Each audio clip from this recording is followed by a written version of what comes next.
नमस्कार दोस्तों, welcome to current affairs. Now एक बहुत ही अच्छी खबर सामने आई है। नेटो में यूएस की जो एनवॉय है उन्होंने ये कहा कि इंडिया के लिए दरवाजे हमेशा खुले हैं। यहाँ पर आप द इकोनॉमिक टाइम्स का आर्टिकल देख सकते हैं। NATO door open for India for more engagement, says US NATO envoy Julian Smith. Now ये जो स्टेटमेंट है ये यूएस नेटो एनवॉय की तरफ से दुनिया भर में न्यूज बना रही है, क्योंकि इसे आप अगर दूर से देखोगे तो लगता है कि इंडिया को डायरेक्टली इन्वाइट किया जा रहा है नेटो में, लेकिन ये रियलिटी नहीं है। ये लोग चाहते हैं कि इंडिया और नेटो की जो एंगेजमेंट है ये बढ़े, लेकिन थोड़ा डिफरेंट तरीके से। तो इस वीडियो में हम काफी कुछ डिस्कस करेंगे कि नेटो के साथ इंडिया को क्या प्रॉब्लम हो सकती है, नेटो क्यों एक्सपांड करना चाहता है। सो इस वीडियो को एंड तक जरूर देखिएगा, और आपने अभी तक हमारी चैनल को सब्सक्राइब नहीं किया है तो जरूर से सब्सक्राइब कर लीजिएगा, ताकि हमारे वीडियो की लेटेस्ट नोटिफिकेशन आप सभी को सबसे पहले मिल सके। नाउ सबसे पहले मैं आपको बताती हूँ नेटो से कई कंट्रीज को प्रॉब्लम क्यों है। नेटो मतलब की नॉर्थ एटलांटिक ट्रीटी ऑर्गेनाइजेशन, इसकी फॉर्मेशन हुई थी 1949 में, और इसका मेन काम ये था नॉर्थ अटलांटिक एरिया को सुरक्षित रखना। यहाँ पर आप देख पाओगे ये रहा अटलांटिक ओशन और अटलांटिक ओशन का नॉर्थ पार्ट। यहाँ पर जो भी देश है इनकी सुरक्षा करना मेन प्रायोरिटी नेटो की थी। मगर 1991 के बाद जब यूएसएसआर टूट के बिखर गया तब नेटो ने एक एक्सपेंशन पॉलिसी अपना दी। इवन तो 1991 में यूएसएसआर के टूटने के बाद रशियन फेडरेशन और नेटो के बीच में ये अंडरस्टैंडिंग थी कि नेटो ईस्टर्न साइड में एक इंच भी आगे नहीं बढ़ेगा, लेकिन नेटो ने सारा ईस्ट छोड़िए रशिया की बॉर्डर तक कंट्रीज को अपना मेंबर बना दिया और वहाँ पर अपने सोल्जर्स भी डिप्लॉय कर दिए। और जब यूक्रेन तक बात आ गई तब कोई भी रशियन प्रेसिडेंट ये बर्दाश्त नहीं करेगा कि एक नेटो कंट्री बिल्कुल इनके सदर्न साइड पर एक बड़ी बॉर्डर ऑक्यूपाई करेगी। और उसके बाद हमने देखा है कि यूक्रेन रशिया वॉर हो गई। इसकी वजह से दुनिया भर में आप देख रहे होंगे कितनी इकोनॉमिक प्रॉब्लम्स आ रही है। कई कंट्रीज में खाने पीने की कमी है, कई कंट्रीज लंबे समय तक क्रूड ऑयल परचेज नहीं कर पा रहे थे। हालांकि अब प्राइसेस कम हो गए हैं, लेकिन यूक्रेन रशिया वॉर पूरी दुनिया के लिए एक कैटास्ट्रोफिक साबित हुई है। मगर नेटो यहाँ पर भी नहीं रुका। ये यूक्रेन वॉर को इग्नोर करते हुए नेटो ने आगे ये भी सोचा कि हम इंडो पैसिफिक में भी जाएंगे।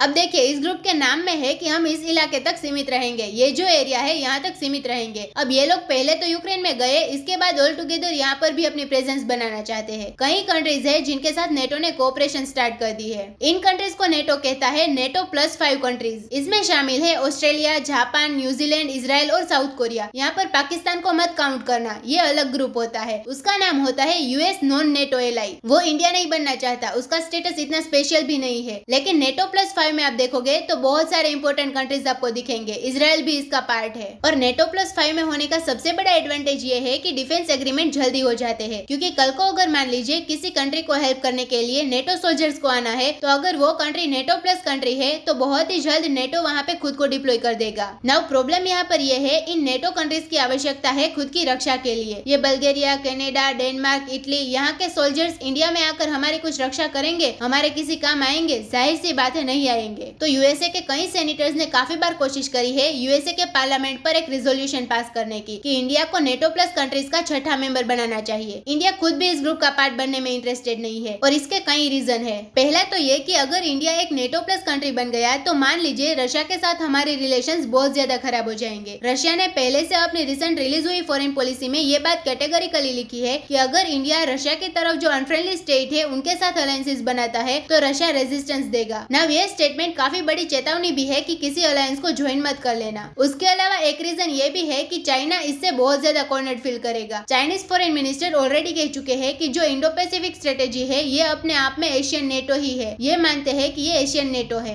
अब आप सोचो कि अगर इंडिया प्रॉपरली एक नेटो कंट्री में नेटो प्लस नेशन बन जाता है तब चाइना का क्या रिएक्शन होगा। तो देखो नेटो तो अपनी तरफ से काफी बार कह चुका है कि इन्हें इंडो पैसिफिक में और ज्यादा फ्रेंड्स चाहिए, लेकिन हमें यहाँ पर देखना होगा कि नेटो प्लस का स्टेटस इंडियन डिफेंस को कुछ खास बेनिफिट देता है। तो इसका आंसर है नहीं। For example Homi Jahangir Bhabha, APJ Abdul Kalam, इसके अलावा कई सारे और साइंटिस्ट भी है। ऐसे महान लोगों की वजह से, इनकी मेहनत की वजह से इंडिया के पास न्यूक्लियर वेपन्स है, मिसाइल्स है। तो हमें कोई डेनमार्क के सोल्जर्स नहीं चाहिए जो यूरोप से इंडिया में आए हमारी रक्षा करने के लिए। हम खुद को डिफेंड कर सकते हैं। अगर आपका क्वेश्चन ये है कि कल को नेटो का जो आर्टिकल 5 है उसमें इंडिया उलझा गया, तो मान लीजिए कल को नेटो फुल मेंबर बना देता है इंडिया और जापान को, तो चाइना अगर जापान को अटैक करता है तो इंडिया को भी मानना पड़ेगा कि इंडिया पे अटैक हुआ है। देखो नहीं, नेटो के चीफ ने भी और नेटो के जो एम्बेसडर्स है उन्होंने भी ये बात क्लियर कर दी है कि इंडो पैसिफिक में ये 100% फुल फ्लेजेड मेंबर्स नहीं ढूंढ रहे। अभी के लिए ये एलाइज, उसके अलावा पार्टनर्स, ये वर्ड यूज करते हैं। ऐसे कंट्रीज पर फोकस कर रहे हैं। नेटो प्लस को ये एक्सपांड करना चाहते हैं। अभी के लिए प्रॉपर नेटो का जो एक मेंबरशिप का स्टेटस होता है जिसमें आपको आर्टिकल 5 की प्रोटेक्शन मिलती है, वो अभी तक इंडो पैसिफिक में इंट्रोड्यूस किया भी नहीं गया। लेकिन मान लीजिए कल को इंडो पैसिफिक में ये वो वाला मॉडल लेकर आते हैं, फुल फ्लेज मेंबरशिप दे देते हैं ऑस्ट्रेलिया को, जापान को, तब भी इंडिया को ऐसी मेंबरशिप शूट नहीं करेगी। कल को इनमें से किसी भी कंट्री पर अटैक हो गया तो इंडिया के जो न्यूक्लियर वेपन है इनका यूज क्या होगा, उस पर भी एक बहुत बड़ा क्वेश्चन मार्क आ जाएगा। तो नेटो का डोर ओपन रहेगा, लेकिन लगता नहीं है कि इंडिया इस डोर की तरफ आगे भी बढ़ेगा। तो दोस्तों इसी नोट के साथ वीडियो करते हैं खत्म। उम्मीद है यहाँ पे आपको काफी कुछ जानने को मिला होगा। Thank you for listening.